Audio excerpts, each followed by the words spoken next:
Welcome to Blessed Man Meditations. My name is Andy. On this YouTube channel, I offer thoughtful responses to skeptical objections to the Christian faith.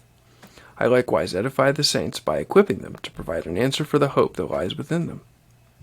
I hope that you find value in my work.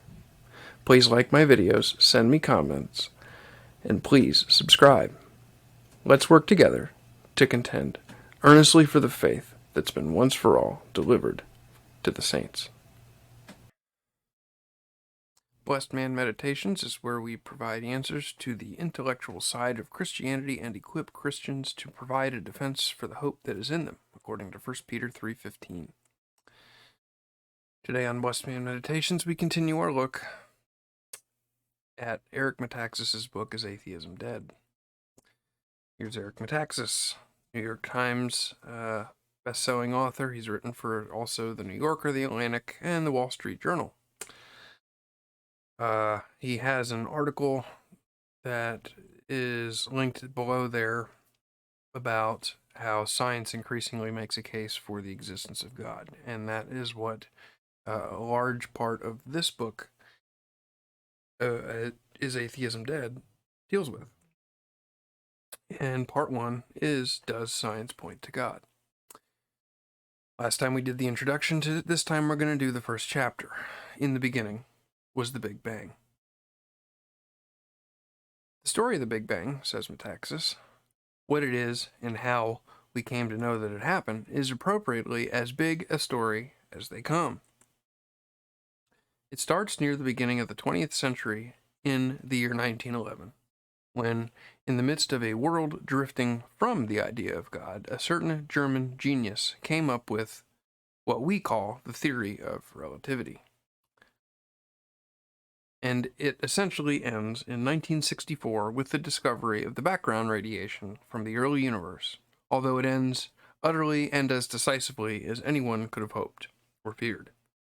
In the 1990s, when NASA's Cosmic Background Explorer, or COBE satellite, fleshed out the contours of that radiation in extraordinary and indisputable detail. The story about the Big Bang is really many stories, but it is perhaps best told through the story of one of the world's greatest scientists and American astronomers, whose name is Allan Sandage, and that is him below. Metaxas first heard about Sandage from Dr. Stephen Meyer during Metaxas' Socrates in the City event in Dallas in 2019. Meyer was telling the story of a conference he had attended in February 1985 when Meyer had first stumbled across the changing narrative in science and had begun wondering if the idea of God's existence was making a comeback.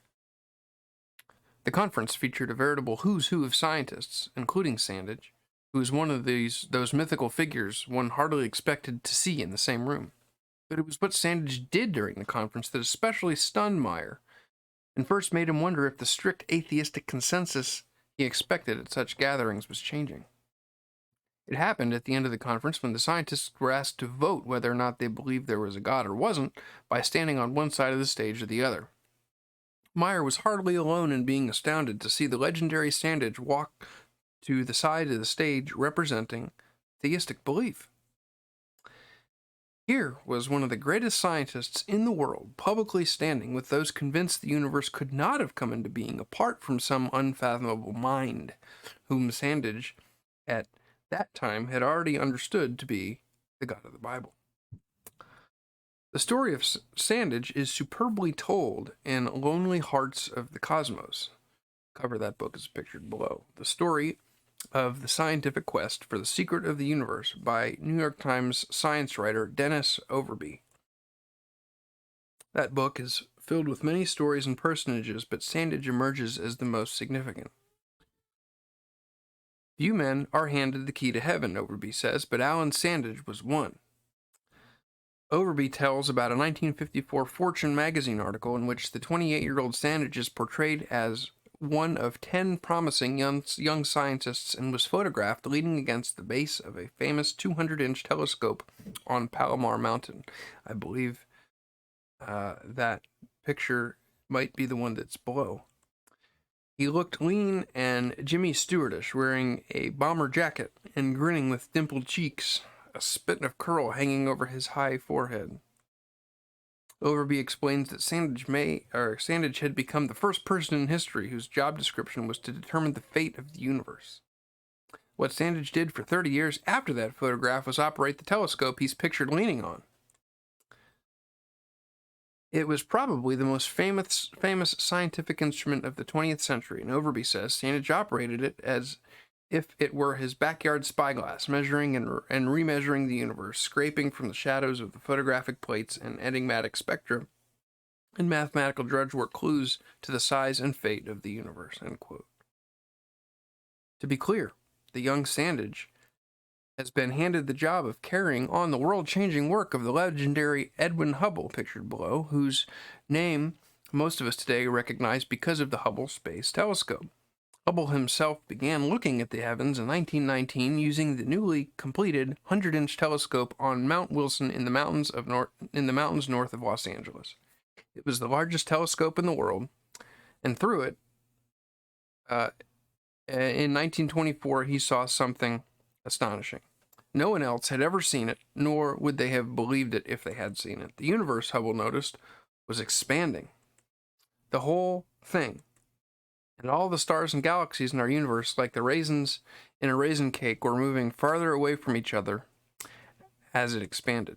Sandage became Hubble's protege, and when Hubble died in 1953, Sandage took over the job of methodically observing the expanding universe and trying to figure out where it was headed. Would it expand outward forever? Or would it only expand to a certain perimeter and then begin returning the way it had come? And which way had it come? Before Hubble and his 100-inch telescope, everyone believed that what we call the Milky Way was not a mere galaxy as we know it to be, but was the whole universe. Galileo had trained his new telescope on the Milky Way in the year 1610, so he was the first to see what it looked like. He was the first to see what looked like cloud-like haze to our naked eyes, that cloud-like haze, upon closer inspection, actually comprised of stars. But in the decades and centuries after Galileo, some astronomers saw what looked like stars to Galileo were in fact nebulae, hazy clouds comprised of ionized gases and dust. But when Hubble started out in 1919, he saw that some of these nebulae were not located within our own Milky Way galaxy, but were in fact galaxies themselves, and possibly far away. Suddenly, the universe was wildly beyond what we had believed. It was astonishingly vast. And then, in 1924, Hubble saw something perhaps even more astounding and more to our point here. The universe, always believed to be static, was in fact expanding, and at an inconceivable speed. In order to explain the large story of what Hubble saw, and what Sandage continued to see and document, we must go back to Albert Einstein and the mathematical calculations that led to Einstein's theory of relativity. Based on Einstein's initial calculations in 1911, Einstein eventually formulated the theory that light would be affected by gravity, which didn't make sense beyond his equations. Anyone familiar with Einstein's E equals mc squared understands that Einstein had shown that energy and matter were related, that they were actually different forms of the same thing. So energy could be transformed into matter, and matter could be transformed into energy. But Einstein's other conclusion, that the mass and gravity of a planet or star would have an effect on beams of light, is more complicated. If light and the photons that carry light are weightless and massless, how could gravity have any effect on them? Yet this is what Einstein's calculations showed. But then the question arose, could we somehow actually observe this strange phenomenon to see if the calculations were correct? During the First World War, a Quaker Christian named Sir Athrur Eddington set out to do just that. It was because of his faith, which made him a pacifist, that he was able to do it, and for two reasons. First, even though he was English and his country was at war with Germany, Eddington could not, as a Quaker Christian, think of himself as a dedicated enemy of everything German. He was therefore not hostile to the German theory of relativity, which had emerged from the German mind of Albert Einstein. So Eddington was virtually alone in England in being open to the strange German theory. He was also one of the extremely few people in the world who understood the math behind it. So when in 1915 Einstein himself proposed the idea that a solar eclipse would provide the perfect opportunity to test the theory, Eddington leapt at the chance to oversee the experiment. What was necessary was to observe the position of a star that looked to be near the sun from our earthbound point of view. If the position was off from what we knew to be correct, it would show that the sun's gravity affected the light. But the brightness of the sun made such observations impossible, except, of course, during a solar eclipse in which the sun's light is covered. It just so happened that a perfect solar eclipse would take place on May 29th, 1919. It would even last almost 7 minutes, longer than any solar eclipse since the year 1416, 500 years. As a Quaker, Eddington was able to stay out of fighting in the First World War and instead served his country by continuing his scientific studies, which were deemed of national interest. So it was because of his Christian faith that he was able to perform this historic experiment. In fact, it was his desire to conduct this very experiment that was the decisive factor in his being allowed to forego fighting, even though the war ended before he could do so. The first attempt in 1918 failed due to clouds, but in the spring of 1919, Eddington, then director of the observatory at Cambridge, sailed for the coast of West Africa to try again. Although clouds just before the eclipse once again threatened to scotch his best-laid plans, they parted in time, and Eddington observed with his eyes precisely what Einstein's mathematical calculations predicted. The news of this exploded around the world, instantly making Eddington famous and catapulting Einstein into that highest orbit of fame from which he would never return. Thanks to Eddington, Einstein's extraordinary and to many utterly outlandish-sounding theory had been demonstrated to be correct. To follow our Big Bang narrative, we must return to Einstein's 1915 paper, whose equations indicated that the universe was expanding, or was perhaps collapsing on itself, neither of which option he found at all palatable. The settled science during this period was that the universe was eternal and unchanging. It had no beginning, and time had no beginning. So when his calculations directly challenged this idea, Einstein balked. Like many lesser geniuses, Einstein desperately feared challenging the establishment view. So rather than let the math and physics say what they said and imply what they implied, Einstein decided to punt. He would remedy the troubling issue in advance by fudging things. And in 1917, as a prophylactic hedge against the embarrassing notion of an expanding universe, he fatefully and fatally introduced into his equations what he called the cosmological constant. That would put an end to the embarrassing implications. So he thought. It did not put an end to the embarrassing implications. In 1922, the Russian physicist Alexander Friedmann showed via his own equations that Einstein's equations work perfectly well with an expanding universe. Einstein was understandably vexed, but what could he do? Then, in 1927, a Belgian Catholic priest, Father Georges Lemaitre, discovered that not only were Einstein's equations consonant with the idea of an expanding universe, but showed that they actually proved it.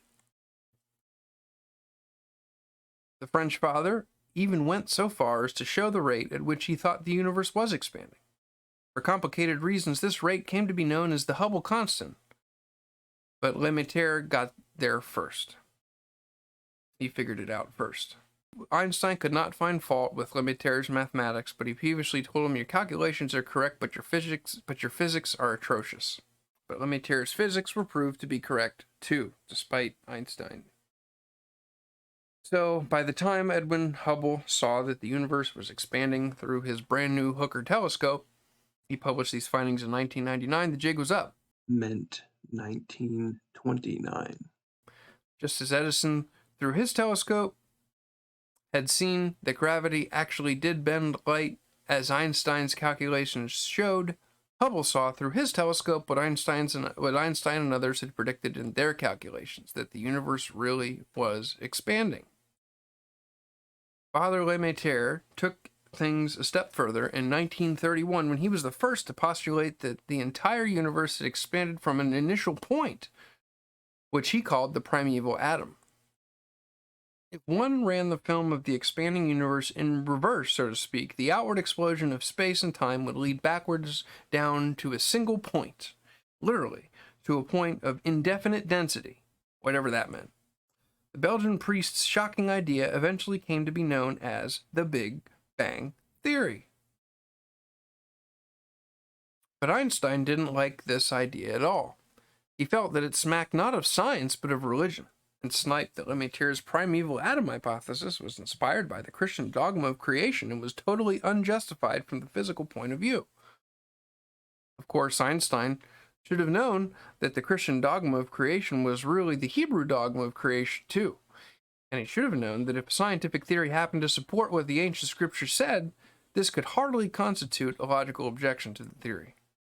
It was an early example of how modern science was revealing the prescience and accuracy of texts written 3,000 years before Newton, at a time when the Egyptians were worshipping cats and dung beetles. But it was dumbfounding to many because more than a century ago, the erroneous idea that faith and science were enemies was already operating powerfully. I think I'm misunderstanding what Metaxas said. I think Metaxas said is that people were beginning to think that faith and science could not work together. But the point of works like Is Atheism Dead? Return of the God Hypothesis, I Don't Have Enough Faith to Be an Atheist, and other things, they show that faith and science can work together. And a large portion of Is Atheism Dead is devoted to that point, that science and faith can work together. Einstein eventually had no choice but to see that there was no escaping what his calculations showed about the expanding universe. The Russian Friedmann, the Belgian Lemaitre, and the American Hubble all had been right on the money. At a conference in Pasadena, California, Einstein finally admitted as much. Not long after this, he also conceded that introducing his cosmological constant was not merely an error, but was the greatest stupidity of his life. Einstein knew that if he had not acted out of fear of the scientific consensus and in reaction against what smacked of faith, he would have been credited for discovering that the universe was expanding many years before anyone else had done so. It is a sobering lesson that even the greatest scientists may yield to the temptation to bow to the crippling consensus of the herd, even if it invokes the widespread bias against religion. So, the theory of the expanding universe, or the Big Bang, would inevitably lead scientists backward to a beginning for time and space. But as we continue telling the larger story, we must say more about why many scientists found the idea so distressing. That is the end of Chapter 1 of Is Atheism Dead by Eric Metaxas. Next time, we will look at Chapter 2, Where Science Cannot Go, the Big Bang, and Other Singularities. Thank you for watching, and please like, comment, and subscribe. And if it's available, please consider supporting this ministry by purchasing the volume on the first 30 chapters of the Book of Psalms, Pinnacles and Plateaus, Meditations with the Psalmist. And I hope you have a blessed rest of your day.